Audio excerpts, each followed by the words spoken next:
We're going to start our study session. Hello, people out there. Yes, hey. All righty then. I have resolutions. I'll have them ready by Monday. I'm going to call that ready. And Councilor Green will be taking Councilor Thompson's. Thank you, Madam President. Item 10. Should be the police department. I know. Not me, but I saw it. This is the police department.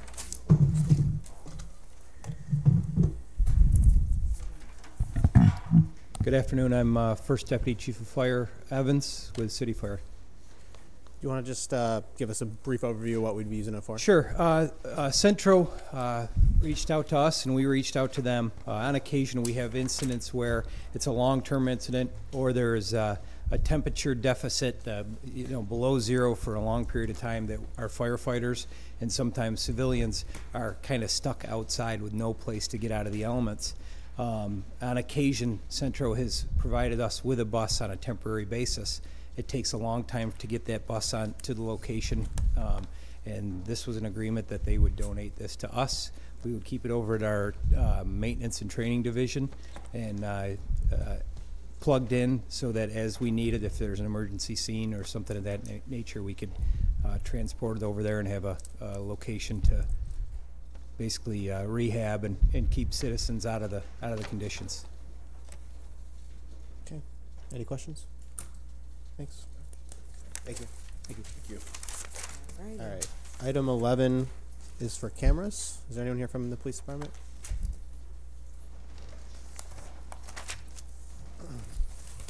Hi. Since the chief isn't here, I can stand in. Janet Burke from the director of the Bureau of Research, and this is for additional cameras on Fitch Street, Tallman Ave, South Ave, and Onondaga Street neighborhoods. Okay. Are these replacements? No, these are new cameras. Do you have a map of the exact locations? It's not. I don't have it handy, but we could certainly get it for you. Yes, please. Sure. Okay.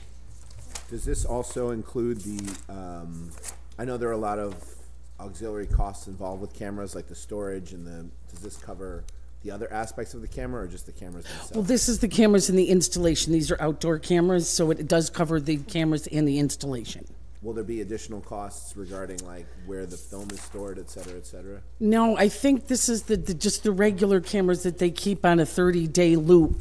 Okay. That they're surveillance cameras. It's not like the body-worn cameras where we have to keep it for a certain amount of time. So you're not aware of any auxiliary costs? I'm not aware, but I can double check that for you. Thank you. Okay. Thank you. And then item 12 is an appointment to the land bank. If there's any questions on that? Okay. Nope. Thank you, Madam. Shows up. Thank you, Madam President. Councilor Bay. Thank you. I have item number 13. How you doing, Adria? Pretty good, thanks. My name is Adria Finch. I'm the Director of Innovation. Item 13, I've been in front of you a few times talking about the Startup in Residence program. When I came before you in July, City Innovate, which is the person I'm asking to contract, or the organization I'm asking you to contract with today, was under a fiscal sponsor called the Giving Back Fund. And since then, they have moved into their own public benefit corporation. So we'd like the contract to work with them to be to the City Innovate instead of the initial company that we asked for. So we're just amending the name? Yes. Any questions? No? All right. Thank you. Councilor Rudd. Thank you, Madam President. I have items 14 and 15. Dave, would you like to describe 14? Good afternoon, Councilors. Dave Prorick, Director of IT. I'm asking for your support for item number 14 to enter into a contract with a company called Cogent Communications for a high-speed internet connection that will be used here at City Hall and City Hall Commons. It's a one-year contract. After that, it goes month to month. Why does it say beginning in 2018? It's just coming before us now. So I've been here for a long time, 23 years. And IT has always entered into agreements for internet service, typically with Spectrum or sometimes Northern Communications. We always sign those agreements. They're called agreements, they're not contracts. I've since been told that we were not supposed to be signing these agreements. We always sign two, ISPs and Toshiba. I've now been told that we are not allowed to sign any. So this was kind of in the middle there where I was told not to sign any. This was already signed, so we're looking for an ordinance to support this. So I won't be signing any anymore, and I'm asking for your support so we can make this legal. Okay, and so this will affect the internet speed throughout all of City Hall? City Hall Commons, it's a second connection. Prior to this, we just had one. We had a Spectrum connection. If Spectrum has a bad day, the whole joint's impacted. So this gives us some diversity, and we have we're building a small fiber network here in the city, so we have this fiber built over the State Tower building. It allows us to get a very high-speed connection at a very small price. Okay, thank you. Thank you.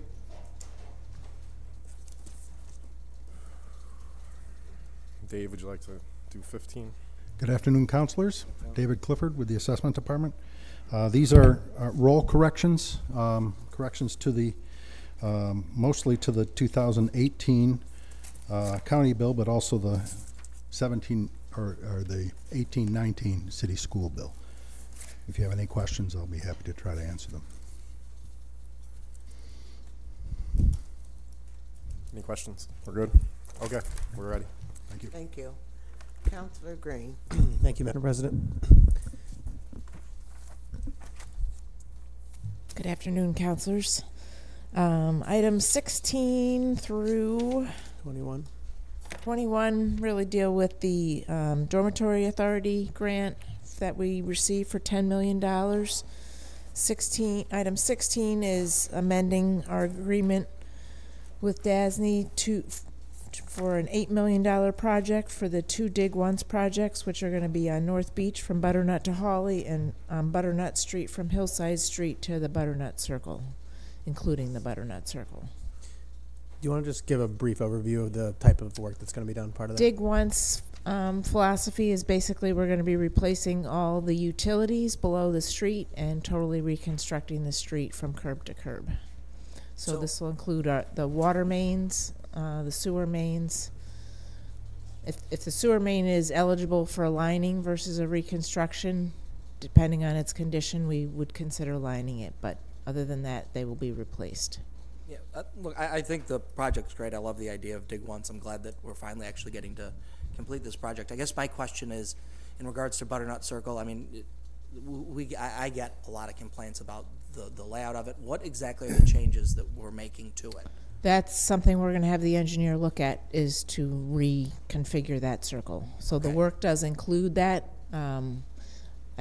We haven't determined, we haven't even started looking at it yet, but we are looking to improve the circle. Yeah, because I'm sure I'm not the only one that gets phone calls about how dangerous it is over there. I would just There'll be that public I be input on that also. Yeah, perfect. I just ask that I be sort of kept in the loop so that I can make sure that constituents know exactly what's occurring over there. Yes. Thank you. Any other questions on Dig Once?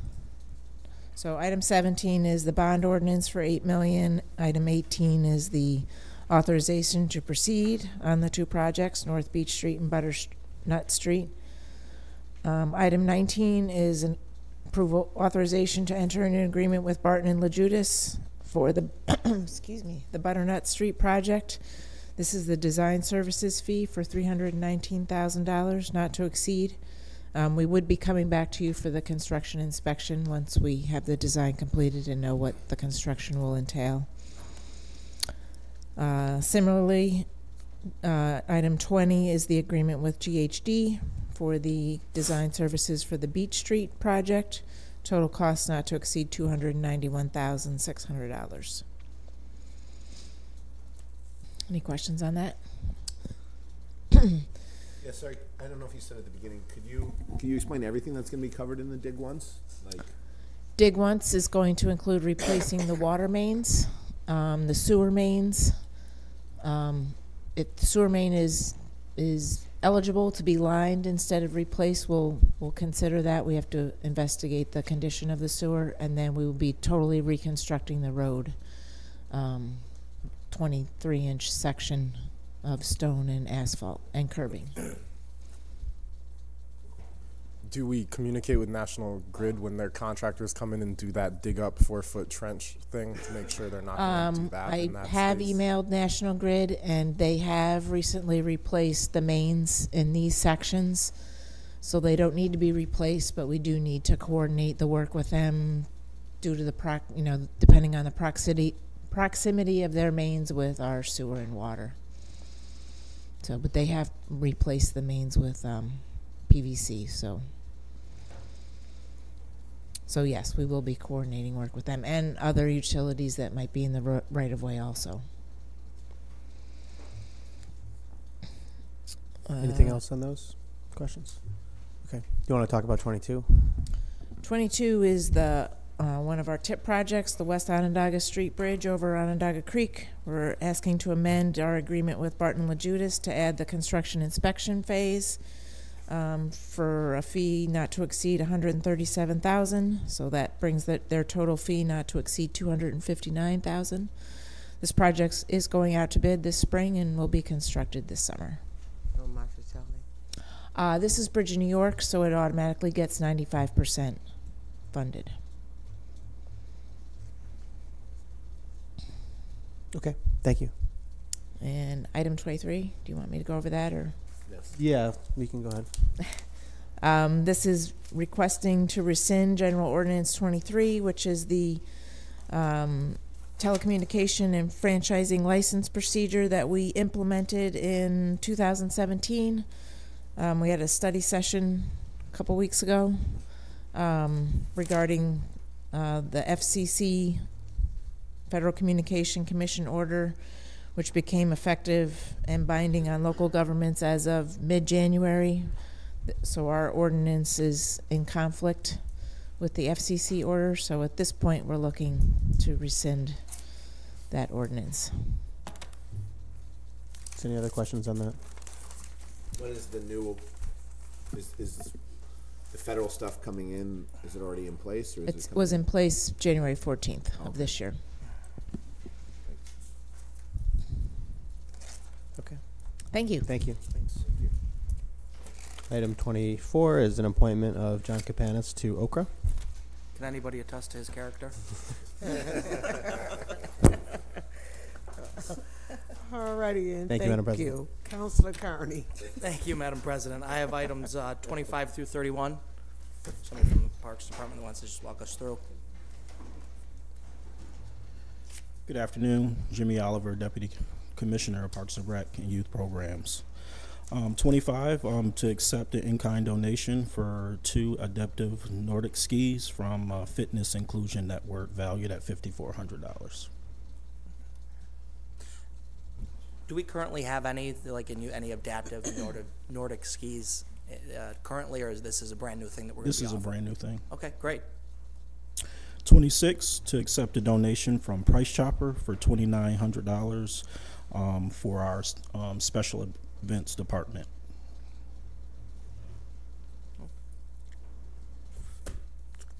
Okay. Any questions? All right. 27, accept from the Valley Men's Club a donation, as well as Peace Incorporated, for food supplies and supplies for our senior gala. Call that one ready too. Okay. 28, authorize payment to American Valley Legion Post for our senior gala to not exceed $350. 29, authorize payment to Edward Cole for our senior gala.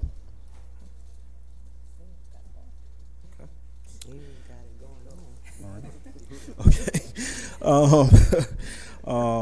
Enter an agreement with Tiburon Locker Service for Clinton Square Ice Skating Rink. Do we have a roundabout, because we're more than halfway there, do we know a number of what our revenue will be on that? Estimated. Revenue from the lockers or for the whole? From the lockers. For the lockers, as of right now, we're at $1,200, so our revenue will be $120 as of right now. That's the last time we were in the middle of January. So we only get 10%. There's no cost of us, a lot of repairs and everything in the lockers. All right, take it. Thank you. And then finally, number 31 is to amend the ordinance for payment to Edward Cole from $2,000 to $2,400 for additional performances. My item's ready. Thank you. All right, thank you so much. Thank you. Very exciting stuff going on in the Parks Department. Councilor Allen. Thank you. I have items 32 through 61. Item 32 is for a public hearing to be held Monday, February 25th. Good afternoon. This is a street abandonment for a portion of Court Street in the Lakefront District. It's a small triangular portion of property that juts in towards the property, and the applicant is looking to just bring the street line out to be in line with the rest of Court Street. Okay. Thank you. Item 33 is to advertise for the public hearing on March 13th, 2019 at 5:30. Item 34 is for the application for the public hearing for that Wednesday for the, say that again? Held on the Monday, right? Yes, to be held Wednesday, March 13th. And that's for the CDBG funds. Item 35.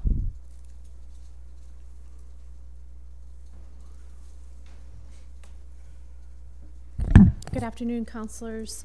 Item 35 is to extend an existing agreement with Group 1 Architecture, who provides the scope of work for our blight busting program. So that is funding from the New York State Attorney General's office to help us correct violations on vacant properties that are on the exterior. So they write the scope of work in which we have completed and charged to the owner. Okay. Do you know how many of these projects you guys have gotten through already? I believe we've completed 6, but we've done scopes for another like 10 more than that, so that we, over the winter, we try to get all the bids together so that when the weather breaks, we can get those projects underway starting May 1st. How successful have we been in collecting the money back? Because I know that was part of, you know, the hope is we go do the work and then we're able to, you know, charge the property owner for whatever work we did. And I know it's not been that long, and we've tried to. It hasn't, and I did ask Jeannie Stanton, sort of tracks all of that information, and we hadn't been paid yet, but some of them didn't get the bills till late fall. Okay. So I think every May, this May, will be allowed to place that on the taxes. So all these properties are tax current. So at the, I think it's the May 15th date, they're allowed to put any unpaid fines for that on the taxes. So we're hopeful that that also serves as an additional collection mechanism. Okay. And I don't know if you have this on hand. The work that we've done, have they been, the owners, have they been local, or are they out of state, out of the country? We're not sure. Typically they're in some sort of process of foreclosure. So why they're tax current and why they've been paying maybe cut and cleans and other things is that the lender, whoever has a financial interest in the property, keeps paying. We've also found that any properties where we get started in this process, about 24 properties didn't get to scope of work because as we started issuing new violations, the owners corrected those and listed the property. So that's part of this program, is to just get people's attention to address their vacant properties, to get them listed for sale. And, you know, I don't know if this is an appropriate question to ask, or, you know, if we need to go into executive session. Have we been sued by anybody for doing this, or no? Not to my knowledge. Okay. And I'm pretty sure I would be told. Yeah, okay, perfect. Okay, item 36. This is also ours. This is to accept a grant from the Community Foundation for $20,000 to help start a new position here in NBD to help with the Census 2020, to make sure we have a complete count and make sure there's representation, the city's interest in that process. Okay. So we would have a new staff position, and this helps seed that funding. Okay. When are you, so how much will the salary be for this one person? Is it only the 20,000, or this is going to be added to something else? No, this will be added. We're still sort of working out the details for that final salary and benefits, but the Community Foundation is very active in Census 2020, and I think that they're excited about helping us to support that position. Okay. You got a question? Yeah. Do you feel like this is, you have adequate resources with this addition? I mean, I just know how important We will. census We feel is, confident. Yep. No, we feel confident. You feel confident with this that you'll have the adequate resources? Yes, to, this will to get definitely. it? Yes, this gets us, to July 1st, and then we'll figure out. We've been working on a plan to get the position funded for that sort of an 18 to 20 month period until the Census 2020 count is over. Okay. Thank you.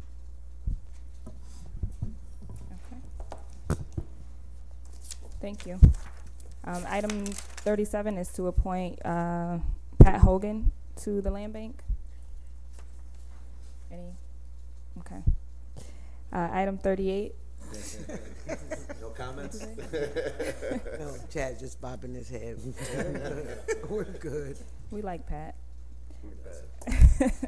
Good afternoon. Item 38 is a special permit modification for a care home at 47 James Street to conduct or perform exterior renovations and site improvements. Okay. Sorry, can I ask some questions on this? So this is already in operation? Yes. Okay. And they're doing some modifications to the outside of the building as well as some site work as part of an overall effort to repave the parking lot, which has gotten larger over the years. Okay, so nothing is changing in the, okay, got it. No interior. No interior changes, that's what I was kind of getting to. Okay, thank you. My side of James Street. Yeah, I know. Do you have any questions? No, I've already looked into it. We're okay. All right, and items 39 through 61. Good afternoon, Councilors. Callie Kaku with NBD. The list coming around the table includes the previously held owner occupants in total of 15, 1 parking lot, and 7 vacant residential structures. Okay. We would like to request to withdraw item number 43. They've entered into a tax trust agreement.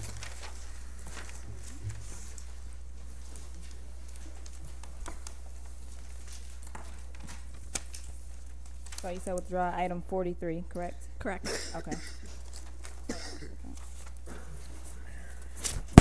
57 through 61 are new items. The others were held. Okay. Any questions or comments from anyone?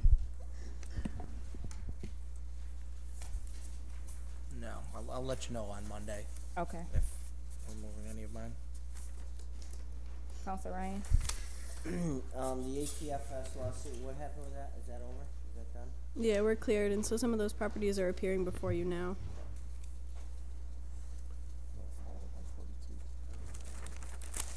42. Okay, I'll hold a minute.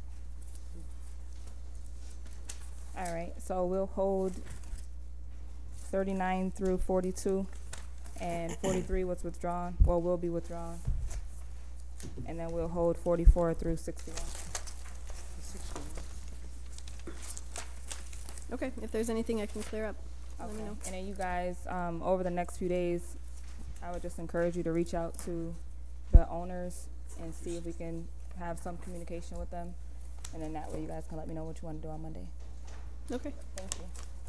Thank you. Councilor Driscoll. Thank you, Madam President. I have item 62, which involves an easement with the Airport Authority. Would you care to take that, Mr. Robeson? Sure. I see Also, Mr. Ryan's here from the airport he as can well. fill in. Basically, we're asking to grant a utility easement to Okra. It's for an installation of a 10-inch water service for the Millionaire Hangar, which has been completed and is located at 110 Air Cargo Road. It's basically just a 30-foot easement for the water service. And what water service would this? This is the entirety of the water services for the hangar? Or? Yes, I believe so. Okay. Technically, it's city property, so that's why it's coming to you for approval of the easement. Okay. It has to be introduced in the table. So it's Oh, okay. Can't be voted on Monday. Okay. So yeah, just to clarify what the clerk said, it has to be introduced and tabled on Monday to be local Yes. law. Those watching at home. Mr. Ryan, would you care to add anything else on behalf of the airport authority? Okay. Anybody have any questions regarding this issue? And with that, I need a motion. So moved. Second? Second. All in favor? Aye.